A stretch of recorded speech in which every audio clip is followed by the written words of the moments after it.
Okay, so today we're doing something a little different. This is a shout out to Lake Sabe, the one who knows, or La Santísima de Muerte, which is one of my divine mothers. From her oracle deck, the very first deity that came to me from her oracle deck is Tezcatlipoca. And it's a little bit difficult finding information on Tezcatlipoca.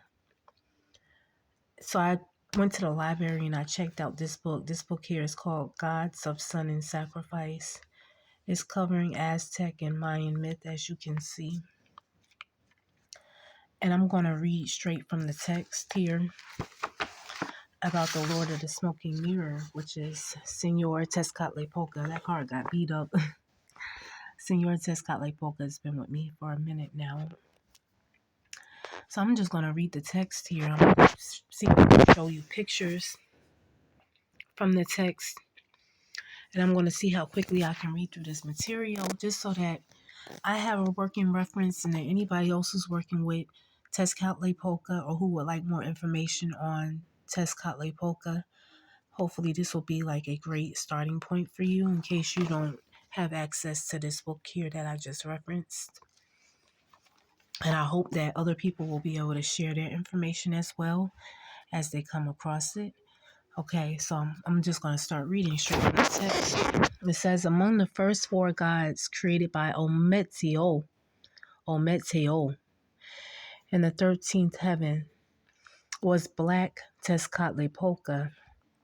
This restless, dark deity was described as all-powerful and unequaled, and he could see into the hearts of everyone.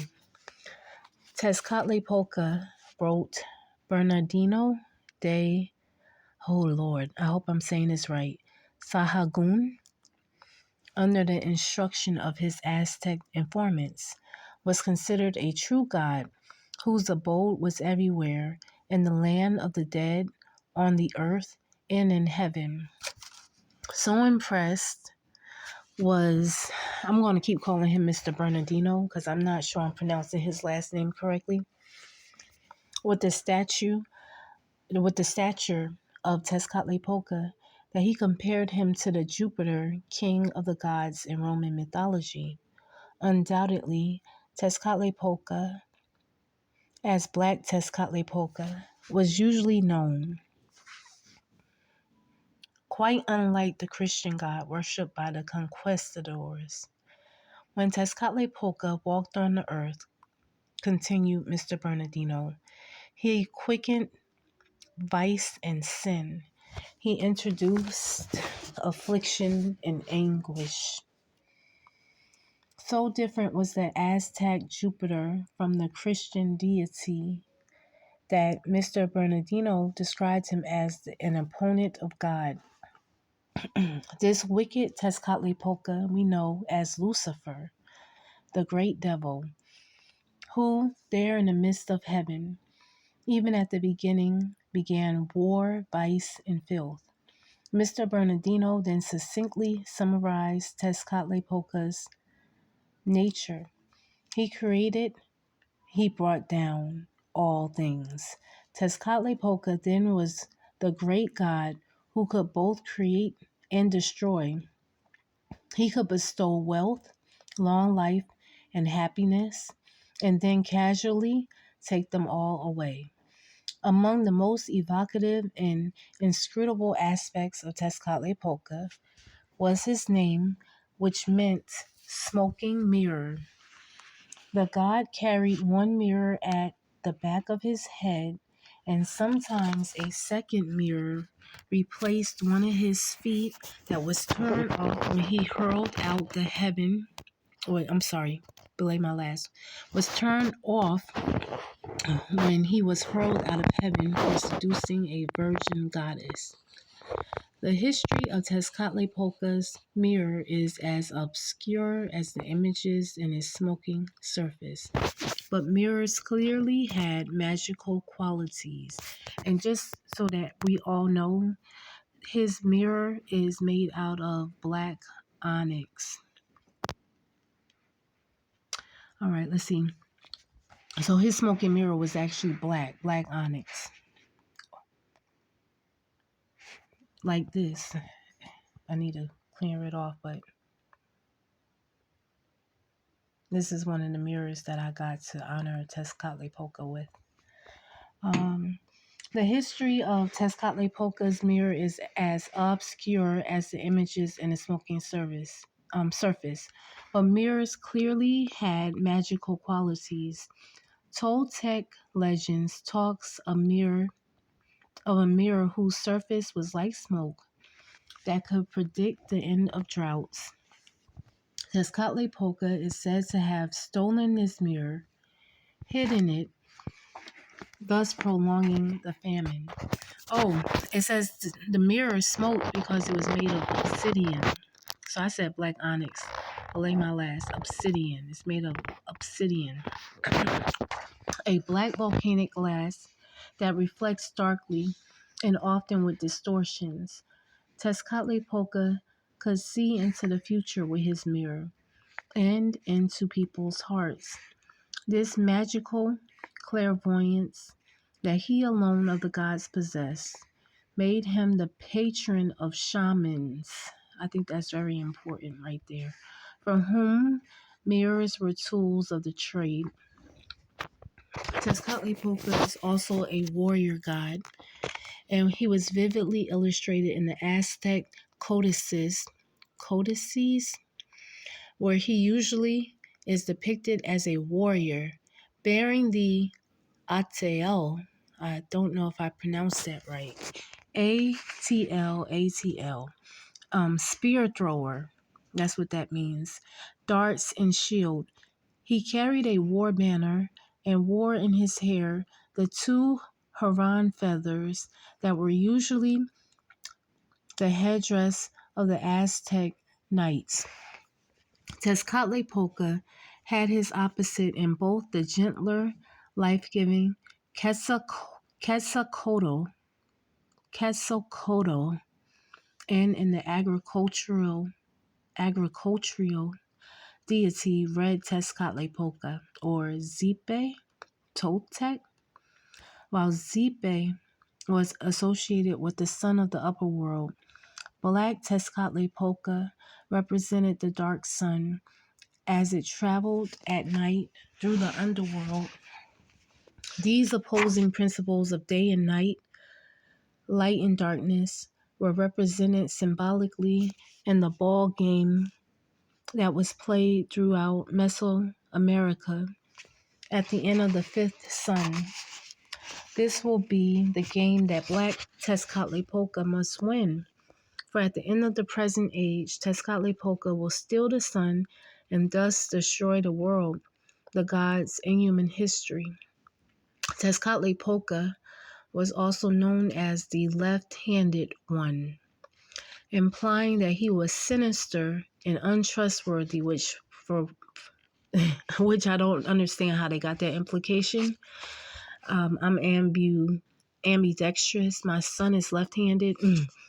My son's not sinister and untrustworthy, so I don't get where they come up with this classification with, but I'm just gonna keep reading what it says here in this book. It says, Father Bernardino described Tezcatlipoca in the guise as the god who casts his shadow on one, visited one with the evils that befall men, and mocked and ridiculed men. Even more inauspiciously, the left-handed god was also known as Yaado, the enemy who stirred up discord and presided over battles. Social or political humiliation of any kind is also attributed to Tezcatlipoca. He would do no one the favor of taking sides. Indeed, he is the promoter of wars, and he's also a god of weaponry. And the insignia that's woven on his tunic with the skull was the skull and crossbones. Warriors who fell in battle would, unlike civilians, go to a temporary place of glory before they descended to the underworld. But it was Tezcatlipoca who determined when and where they would fall. As a god of battle, Tezcatlipoca performed a vital service to the entire Aztec pantheon, for it was only through war that a sufficient number of captives could be taken and transported to the temples of, oh my, Tenochtitlan. Oh my goodness. Tezcatlipoca's unpredictability was well illustrated by his association with certain animals. Many Aztec gods had a Nahu Ali, or earthly double, often an animal whose character resembled their own. Tezcatlipoca excelled in assuming the form of the Nahu Ali, and he was said to appear. So here's another depiction of Tezcatlipoca here. So he was said to appear on Earth as a skunk, a monkey, and a coyote. All of them are sly, mischievous, and deceitful creatures. But the animal most closely associated with Tezcatlipoca was the jaguar, of course. Of course. He's often depicted with the jaguar skin, and is the manifestation as one jaguar. The god was compared with the most powerful and awe-inspiring wild creature in the region. The reason for this was clear to Friar Bernardino, who described the jaguar as noble, princely, the ruler of animals. It is cautious, wide, proud. By night it watches. Very clear is its vision. Even when it's very dark, it sees. The spotted jaguar skin, which Tezcatlipoca habitually wore, represented the night sky to the Aztecs. Just as the jaguar was the all-powerful creature of the night, merciless to its prey, so Tezcatlipoca was the darkest and most implacable deity in the whole pantheon. And I'm going to stop here because I'm like at 12 minutes. I think the video is going to cut off. It's like another page and a half here. Maybe I'll do a part 2 in a little bit. But once again, this is just documenting the information that I found on Tezcatlipoca from this book here. Oh, I just dropped my tea. Gods of the Sun and Sacrifice. And the Lord of the Smoking Mirror. His mirror is made of obsidian. I don't know why I said like onyx. Obsidian is what it's made out of, okay? So I'll do a part 2. But I absolutely love me some Tezcatlipoca. He's also like a deity for sorceresses. That's how I ran into Tezcatlipoca. He's helped me with my magic, especially like if you're wanting to do nighttime magic. Okay, he's also a deity of the night, one of the lords of the night. Señor de la Noche, sometimes is what I call him. Okay, so I'm signing in, out, above, beyond, below, beneath, underground, all around, uptown, downtown, midtown, here, there, anywhere, everywhere, nowhere, past, present, future, now. I'm out.